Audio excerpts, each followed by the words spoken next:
네, 오늘 설교 제목 무거운 명예라는 제목으로 말씀 증거하겠습니다.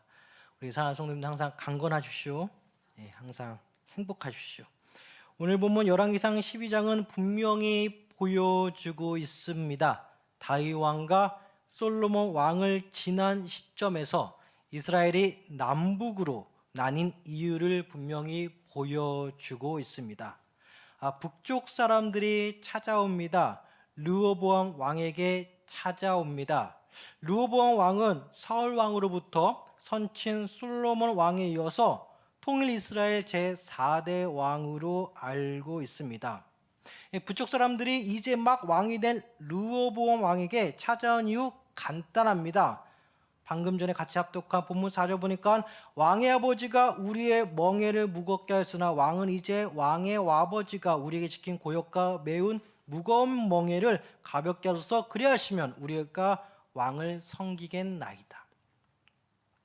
북쪽 사람들이 당신의 아버지 솔로몬 왕이 우리 북쪽 사람들을 다소 차별적으로 일을 많이 시켰습니다. 그러니 당신만큼은 우리 북쪽 사람들의 짐을 너무 많이 지게 하지 마시고 형평성에 입각한 균형 감각을 가지고 국가를 경영했으면 합니다. 라는 소원이었습니다.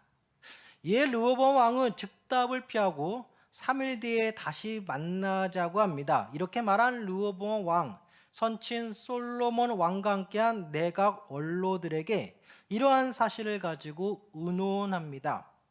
솔로몬 왕 내각 출신 원로들은 3일 뒤 북쪽 사람들에게 좋은 말로 대답하셨으면 합니다. 라고 르호보암 왕에게 말합니다. 그런데 르호보암 왕이 선친 내각 원로들의 말을 버립니다. 그리고 자신 르호보암 왕과 함께 자란 젊은이들에게 이러한 사실을 가지고 의논하니 반대로 오히려 더 3일 뒤 북쪽 사람들에게 선친 솔로몬 왕 때보다 더 무거운 멍에를 매게 하겠노라 말하세요. 르호보암 왕은 이 말을 그대로 3일 뒤 북쪽 사람들에게 그대로 말합니다. 실천합니다. 이를 계기로 북쪽 사람들은 북이스라엘이라는 국가를 세웁니다. 그리고 여로보암이라는 사람을 이제 북이스라엘 초대 왕으로 세웁니다. 이렇게 함으로써 이스라엘에서 떨어져 나간 북이스라엘과 나름대로 다윗 때부터 정통성을 가진 남유다로 이스라엘은 남북으로 갈라져 살게 됩니다. 여기까지를 보면 현대인들 입장에서 두 가지 반응이 나옵니다. 하나는 이런 이유로 이스라엘의 남북으로 갈라졌구나, 예전 역사, 이스라엘의 역사 한 페이지를 알게 됩니다. 나머지 하나는 세상 부자도 3대를 못 간다더니 하나님 믿는 사람들 역시 별반 다를 게 없네. 다윗, 솔로몬, 르호보암, 북쪽 사람들에게 살살하지 왜 원로들 말 버리고 젊은 사람들 말 들어서 국력을 물리적으로 반으로 줄이냐, 이렇게 이해할 수도 있겠습니다. 그런데 놀라운 것은 다 아시는 것처럼 이렇게 이스라엘이 반반 갈라지는 것이 주님의 뜻이었다 합니다. 더 정확히 다 아시는 것처럼 솔로몬 왕이 주변 국가들의 여성들과 정략적으로 국제결혼을 많이 하였고 이에 우상숭배죄를 크게 지었습니다. 주님께서 이스라엘을 반으로 쪼개시겠다 말씀하십니다. 이 쪼개지는 계획 가운데 솔로몬 왕의 아들 르호보암 왕이 안 좋게 쓰임받았습니다. 언로들 말을 버린 것은 분명히 이제 왕이 된 젊은 르호보암인데 이 역시 주님 사용하셨습니다. 또 젊은 사람들 말을 듣고 실천한 사람 분명히 이제 왕이 된 젊은 르호보암 왕인데 이 역시 주님께서 사용하셨습니다. 그래서 선친 솔로몬 내각 원로들의 말을 버린 건 역시 주님의 뜻이었고 젊은 사람들의 말에 기울여 그대로 실천한 것 역시 주님의 뜻이었다 이해되어집니다. 인간적으로 생각해보면 주의 은혜가 임하고 임하여서 르호보암 왕이 원로들의 말을 버리지 않게 했어야 했는데 주님의 계획은 따로 있었기에 원로들의 말을 버리고 젊은이들의 말을 실천한 르호보암 왕을 그냥 내버려 두셨다 이렇게 이해되어집니다. 아버지 솔로몬의 잘못으로 그의 아들 르호보암은 은혜의 보호막 없이 큰 실수를 하게 되어서 이스라엘이 결과적으로 갈라졌습니다. 이 본문을 통해 하나님은 현대 기독교인들에게 어떠한 점을 부각시키고 계실까? 단순히 아담과 하와의 큰 실수로 모든 인류가 죄성을 가진 죄인으로 태어난 것처럼 아버지 솔로몬 왕의 우상 숭배라는 큰 죄 때문에 아들 르호보암 왕이 중요한 순간 하나님의 은혜를 받지 못하고 국정을 그르쳤다라고 생각이 들 수도 있습니다. 물론 이 점도 생각해 볼 만합니다. 그럼에도 오늘 본문 통하여 우리가 세 가지 살펴보고자 합니다. 먼저 첫째, 이스라엘 국가 내 북쪽과 남쪽 간에 지역적 구분이 있어 왔다입니다. 사실 다 같은 한 민족인 이스라엘 국가 하나로 여겨진 것이 사실입니다. 하지만 이스라엘 내부적으로 북쪽과 남쪽의 구분이 있어 왔다는 힌트, 구약 역사서를 통해 조금씩 알 수 있습니다. 다윗 왕은 유다 지파입니다. 쭉쭉 이어져서 예수님까지 갑니다. 이는 다 아는 사실입니다. 여호수아서를 보면 이 유다 지파 땅 옆으로 베냐민 지파가 땅 분배, 곧 기업을 받습니다. 그러니 약속의 땅 가나안 정복 이후 유다 지파와 베냐민 지파는 물리적으로 가깝게 지냅니다. 사울 왕이 베냐민 지파 출신입니다. 오늘 본문 르호보암 왕까지를 보면 다 남쪽에서만, 유다 지파, 베냐민 지파 남쪽에서만 이스라엘 왕이 나왔습니다. 사울부터 다윗, 솔로몬, 르호보암까지 다 남쪽 사람들입니다. 이 가운데 다소 남쪽 사람들이 이스라엘 중심은 자신들이라고 생각한 경향이 있었습니다. 이러한 경향이 남쪽 사람들이 북쪽 사람들을 조금 험하게 다른 부분이 있었습니다. 그러니까 북쪽 사람들 입장에서는 남쪽 사람들과 다르게 자신들이 차별을 받고 있다라고 느꼈던 것이 바로 오늘 솔로몬 왕 시절 너무 많은 짐, 고역, 무거운 멍에 등등을 언급하며 아들 르호보암 왕에게 조금 가볍게 해주세요 라고 부탁했지만 르호보암 왕은 거절했습니다. 이러한 사실이 오늘 본문을 통해 드러났습니다. 북쪽 사람들이 가고 르호보암은 자신이 속한 유다 지파, 온 족속과 사울 왕이 속한 지파이자 물리적으로 가깝게 지낸 남쪽에서 함께 살고 있는 베냐민 지파를 모아서 북쪽을 물리적으로 점령하고자 합니다. 그러니까 르호보암 왕이 북쪽 지역 사람들을 말 안 듣고 자신의 말 거절한 거 듣고 올라간 거 보니 이제 물리력으로 좀 잡으려고 했던 거죠. 오늘 보면 밑으로 21절 르호보암이 예루살렘에 이르러 유다 온 족속과 베냐민 지파를 모으니 택한 용사가 18만 명이라 이스라엘 족속과 싸워, 여기서 이스라엘 족속을 북쪽 이스라엘, 북이스라엘 싸워 나라를 회복하여 솔로몬의 아들 르호보암에게 돌리려 하더니, 이렇게 나오는데 주님께서 더 내려와 24절 이렇게 말씀하십니다. 여호와의 말씀이 너희는 올라가지 말라. 너희 형제 이스라엘 자손과 싸우지 말고 각기 집으로 돌아가라. 이 일이 나로 말미암아 난 것이라 하셨다 하라 하신지라. 그들이 여호와의 말씀을 듣고 그 말씀을 따라 돌아갔더라 나옵니다. 이렇듯 알게 모르게 북쪽과 남쪽 간에 감정적인 부분이 있었습니다. 유다 지파와 베냐민 지파, 즉 왕족 지파들은 북쪽 사람들에게 물리력을 행사하고자 모였는데 주님께서 해산시켰습니다. 그러지 마라. 그러시면서 너희 형제 이스라엘 자손, 더 정확히 너희 형제 북쪽 이스라엘 자손과 싸우지 말고 각기 집으로 돌아가라 말씀하십니다.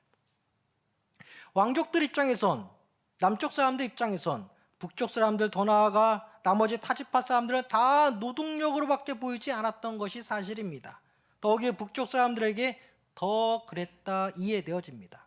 그런데 주님은 너희 형제들과 싸우지 말라. 너희 형제들과 싸우지 말라. 이렇게 유다 지파와 다른 지파들 간의 구분은 이미 사울 왕 때부터 조금씩 있어 왔다 이해됩니다.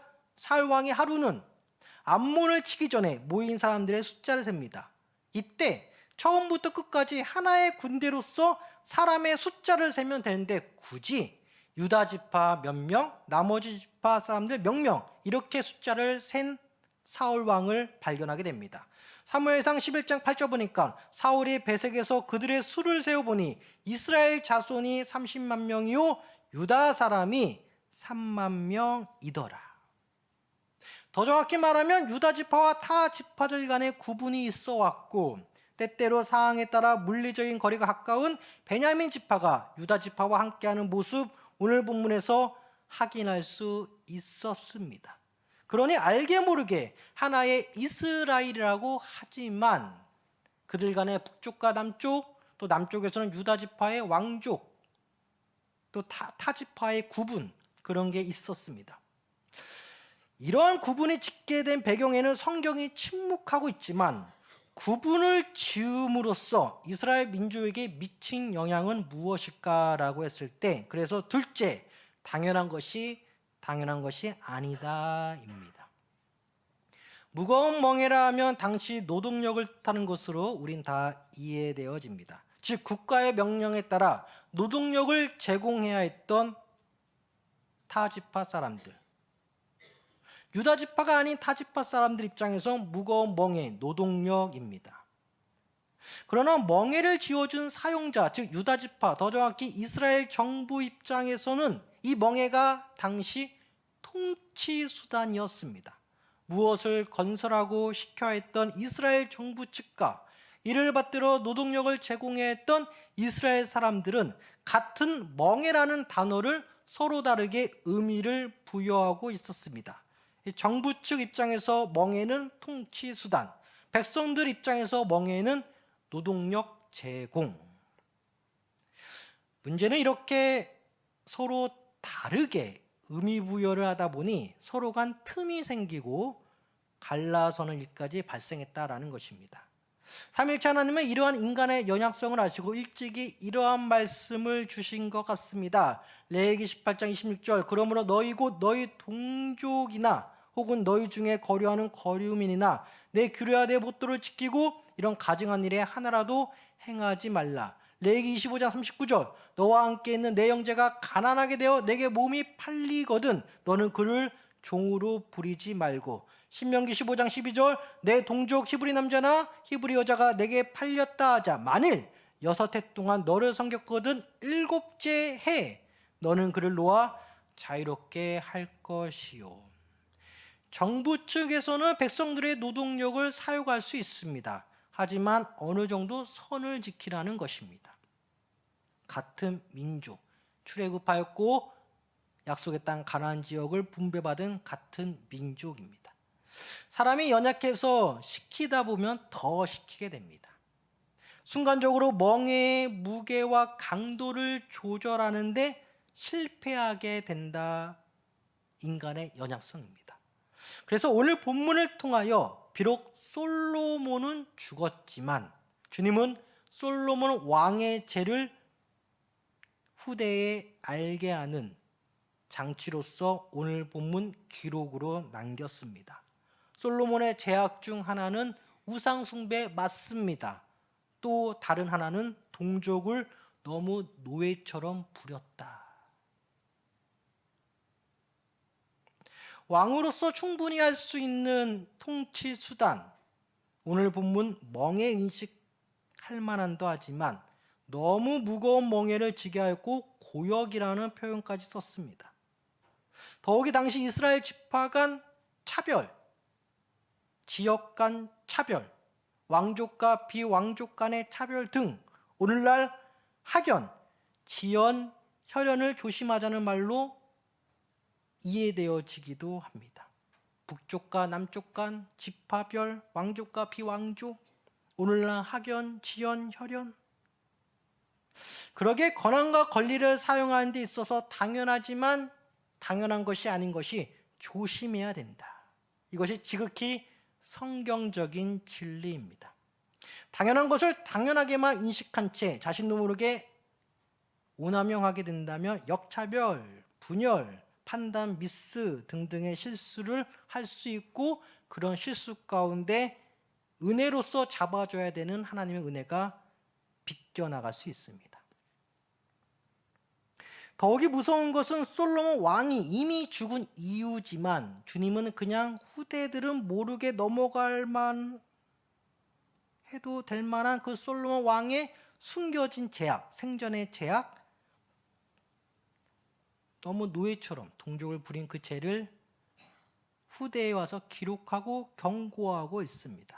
너무 무거운 멍에, 즉 백성들을 향한 과도한 통치 행위, 이것이 죄라고 합니다.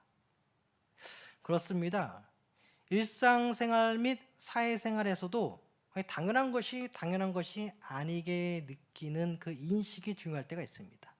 이러한 생각의 멈춤이 때로는 우리들을 주 안에서 행복하게 만들 수도 있습니다. 내가 사용자로서, 내가 고객으로서, 내가 국민으로서, 내가 공무원으로서, 내가 특정 어디 VIP로서 누려야 되는, 마땅히 누려야 되는, 당연히 누려야 되는 권리와 권한을 당연한 것이 아니다라는 생각 가운데 조금 멈출 때, 조금 뒤로 빠질 때 주님의 은혜가 여러분을 비껴가지 않을 것입니다. 당연한 것이 아니다. 그렇다면 오늘 본문을 통하여 지금 현대의 우리 기독교인들이 적용할 수 있는 점이 무엇일까? 마지막 셋째, 우리를 사용하시는 삼일체 하나님입니다. 유다 지파와 다른 지파들 간의 은근한 구분, 차별, 기록상 남겨둔 삼일체 하나님 입장에서는 이렇게 구분한 이유도 분명히 있을 거예요.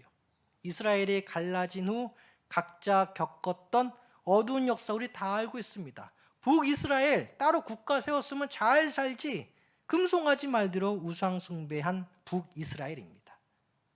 주님 앞에서 큰 죄 지었습니다.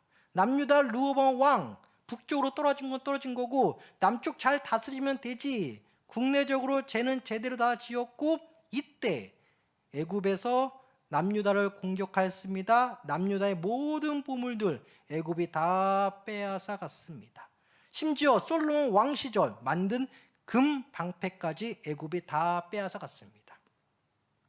갈라진 이후 한쪽이라도 괜찮으면 좋겠건만 무슨 약속이라도 한 듯이 서로 갈라져 국력이 반으로 쪼개진 것과 함께 영적으로 더 타락했습니다. 더 무너졌어요. 더 어려워졌어요. 그럼에도 주님은 이스라엘을 포기하지 않았습니다. 더욱이 유다 지파를 통하여 주 예수 그리스도가 이 땅에 임하였고, 더 이상 이스라엘과 이방인 구분 차별 없이 어느 누구나 믿음으로 예수님을 영접하면 주님과 하나가 되는, 그래서 성령 받아 은혜 가운데 자신이 밟을 수 있는 지면, 이 땅의 넓이를 더 넓혀주시고 있다 이해됩니다. 오늘 본문과 같이 은근한 구분, 은근한 차별, 그리고 권한 남용, 분열과 타락을 경험하게 하는 지름길입니다. 주 안에서 구분과 차별, 그리고 학연지열, 혈연을 다 넘어서 성령으로 하나 되면 더 크게 쓰임받을 줄 믿습니다. 그래서 우리 시온상 캄보디아 선교팀 반드시 선교하러 가야 돼요. 지역을 넘어서, 국가를 넘어서, 사람, 인종을 넘어서 정말 크게 쓰임받아야 합니다. 예수님께서 제자들에게 서로 사랑하라, 우리 다 알고 있습니다. 그런데 땅끝까지 제자 삼아. 야, 너희들 서로 사랑해. 그리고 너희들이 할 일은 땅끝까지 가서 제자 삼아. 서로 만날 시간도 없습니다. 땅끝까지 가서 제자 삼으라 합니다. 그리고 너희끼리 사랑하라. 우리가 서로 사랑하는 가운데 각자 할 일은 각자 십자가를 지고 예수의 제자로서 자신이 밟고 있는 땅을 더 넘어서는 것. 캄보디아 선교팀은 예수님의 제자 삼으로 해외 단기 선교 가는 것인데, 이분들은 예수님의 팬이 아닌 제자로서 파송받아가는 줄 믿습니다. 팬이 아니에요. 제자로서 가는 것이죠.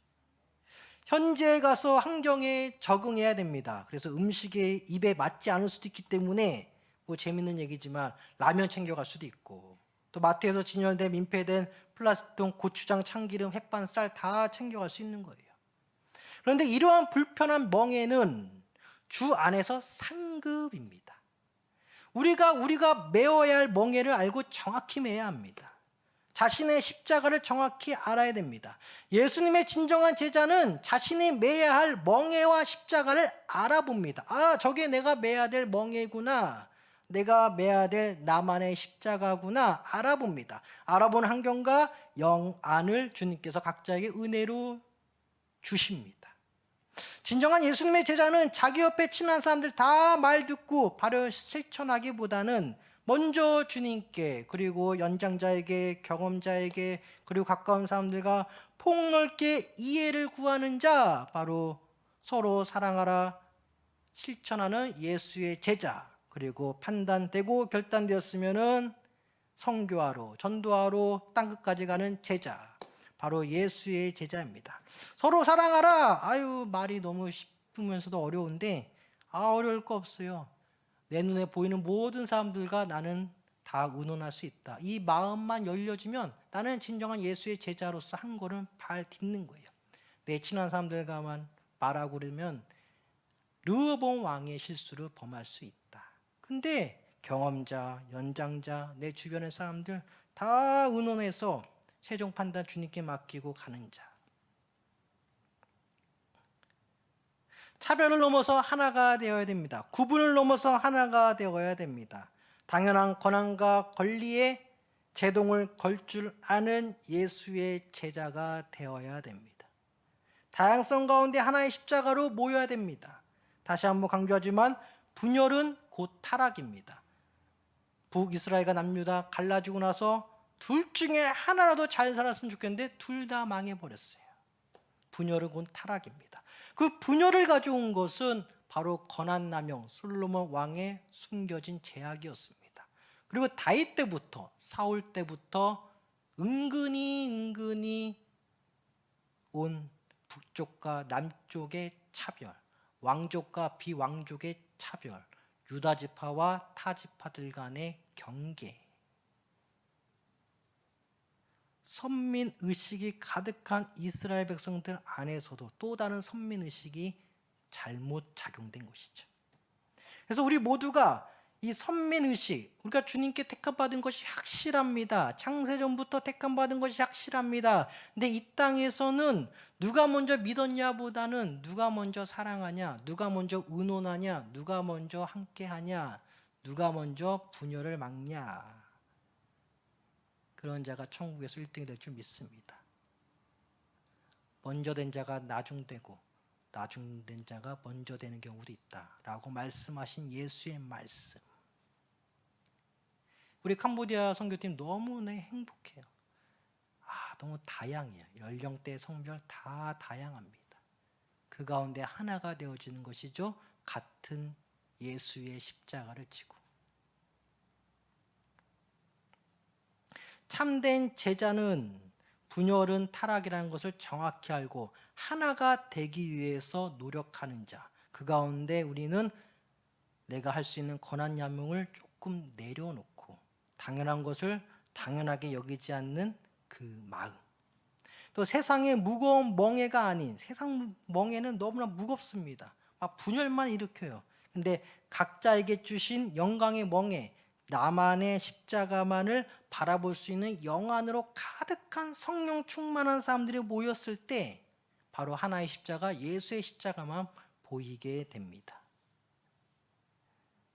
우리 사성도님들, 참된 제자라는 거 쉬워요. 어렵지 않습니다. 분열보다는 하나, 그 하나를 위해서는 내가 가질 수 있는, 내가 행할 수 있는 권한과 권리를 내려놓고 나만의 십자가에 집중하는 사람이 한 명 한 명 모일 때 예수의 참된 제자가 되는 것이죠. 다시 한번 강조하지만 분열은 타락이요 모이면 영광입니다. 기도하겠습니다.